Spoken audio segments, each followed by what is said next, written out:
বাসন্তী নামে ছিল একটি গ্রাম। সেই গ্রামেই ছিল অনেক পরিবার, কিন্তু তাদের ছিল একটা খুব বড় সমস্যা। তারা কেউ লেখাপড়া জানতো না, তার জন্য তারা অনেক চিন্তিত ছিল। তাদের বাচ্চাদের তারা লেখাপড়া শেখাবে কি করে? গ্রামে তো সেরকম কোনো পণ্ডিতও ছিল না। ওই গো বুটির মা, কি করা যায় বলো তো? আমাদের বাচ্চাকে কি করে লেখাপড়া শেখায়? শোনো, একটা পণ্ডিত খোঁজো, না হলে আমাদের মতনই অশিক্ষিত থাকবে আমাদের বাচ্চারা। ঠিক সেই সময়ই ওই পথ দিয়ে যাচ্ছিল একটা প্রতিবেশী। ঠিকই বলেছ দাদা, কিছু তো একটা করতেই হবে। তারপর কয়েকদিন পর একটা শিয়াল আসলো গ্রামে। চলে তো আসলাম নতুন গ্রামে, কিন্তু কি কাজ করব আর কি খাবো? এইসব ভাবতে ভাবতে শিয়ালটা যখন গ্রামের পথ দিয়ে যাচ্ছিল, ঠিক সেই সময়ই দেখা হলো একটি কাকের সাথে। বলছি, ও দাদা, একটা কাজ পাই কোথায় বলুন তো? কেন, আপনি কি এই গ্রামে নতুন নাকি? আগে হ্যাঁ দাদা। তা আপনি কি পড়াশোনা টোনা জানেন কিছু?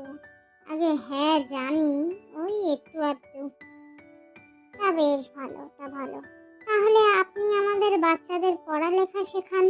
আমাদের গ্রামে কোনো শিক্ষক নেই, তাই আমরা আমাদের বাচ্চাদের লেখাপড়াও শেখাতে পারি না। ঠিক আছে, তাহলে আমি বরং কাল থেকেই শুরু করব।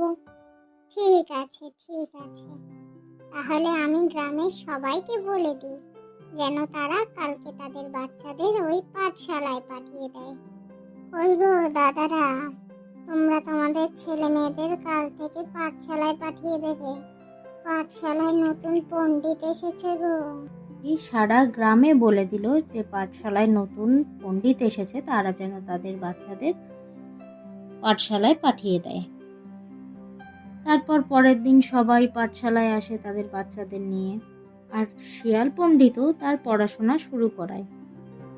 সবাই বলো, পড়াশোনা করে যে গাড়ি ঘোড়া চড়ে সে, পড়াশোনা করে যে গাড়ি চাপা পড়ে সে। আমি কি তাই শেখালাম? ঠিক করে বলো সবাই।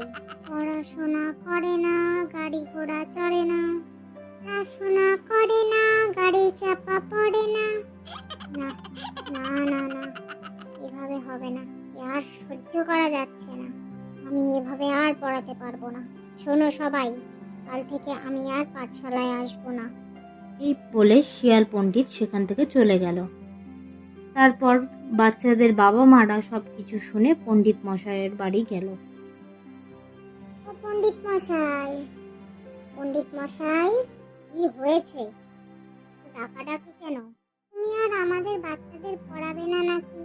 ওরা এত দুষ্টুমি করে যে আমি ওদের ঠিকমতো পড়াতেই পারি না। ওদেরকে কি পড়ানো যায়? তুমি রাগ করো না পণ্ডিত, তুমি আর একবার চলো, ওরা আর দুষ্টুমি করবে না। তুমি যদি না পারো, আমাদের বাচ্চারা অশিক্ষিত হয়ে থাকবে। তারপর বাচ্চাদের বাবা মার কথা শুনে পণ্ডিত আবার গেল পাঠশালায় পড়াতে, আর বাচ্চারাও মন দিয়ে পড়াশোনা শুরু করলো।